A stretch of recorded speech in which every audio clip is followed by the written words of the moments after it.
6 अप्रैल 2010 छत्तीसगढ़ के दंतेवाड़ा जिले में एक ऐसा दिल दहला देने वाला घटना घटी जो भारत के इतिहास का सबसे काला अध्याय बनके रह गया। नक्सल के अचानक हमले में 76 वीर जवानों ने अपने शहादत दी थी, जो सिर्फ सिक्योरिटी एजेंसीज ही नहीं बल्कि पूरा देश को गुस्से और दर्द में भर दिया।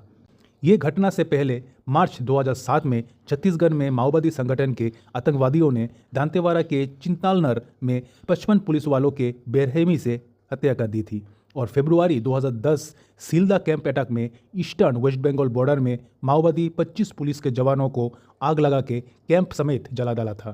2009 में कांग्रेस लेड यूपीए सरकार सेंट्रल में पावर में आते ही prime minister Manmohan Singh unlawful activities prevention act के चलते सीपीआई माओवादी को टेररिस्ट ऑर्गेनाइजेशन डिक्लेयर कर दिया था।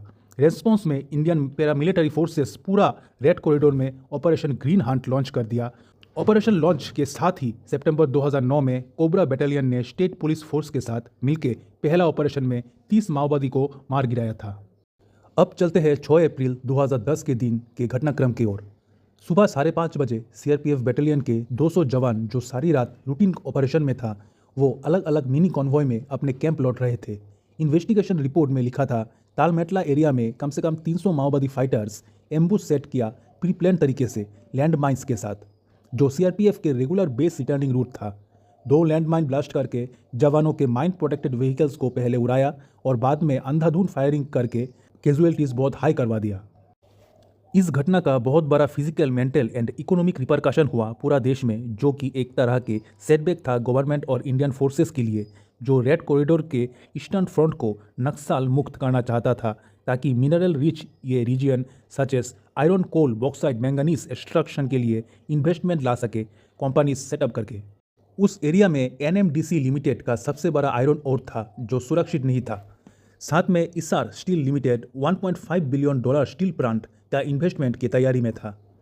Associated chambers of commerce and industry of India अपने स्टेटमेंट में कहा, ऐसा आतंकवादी अटैक्स जारी रहा तो सारे कंपनीज अपने इन्वेस्टमेंट विड्रॉ कर लेगा, जो इंडियन गवर्नमेंट के होम मिनिस्टर उस टाइम के पी चिदम्बरम को चिंता में डाल दिया था। इस अटैक के निंदा करते हुए 9 अप्रैल को पी चिदम्बरम ऑफिशियली अपना रेजिग्नेशन प्राइम मिनिस्टर को सौंप दिया, जो बाद में रिजेक्ट कर दिया था प्राइम मिनिस्टर ऑफिस ने।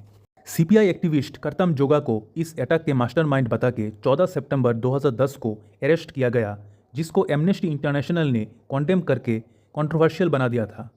एमनेस्टी अपने बयान में बोला, अरेस्ट के चार्जेस फैब्रिकेटेड है एंड करतम जोगा एक प्रिजनर ऑफ कॉन्शियंस है। दोस्तों, यूपीए गवर्नमेंट का रेड कॉरिडोर साफ करने का प्रयास में नक्सल के खिलाफ लॉन्च किया गया ऑपरेशन ग्रीन हंट और उसके डायरेक्ट कॉन्सिक्वेंस में दंतेवाड़ा अटैक होना, इसके बारे आपका राय कमेंट्स में बताएं। जय हिंद। For more defence tech related updates, like, comment, subscribe to viral global fact.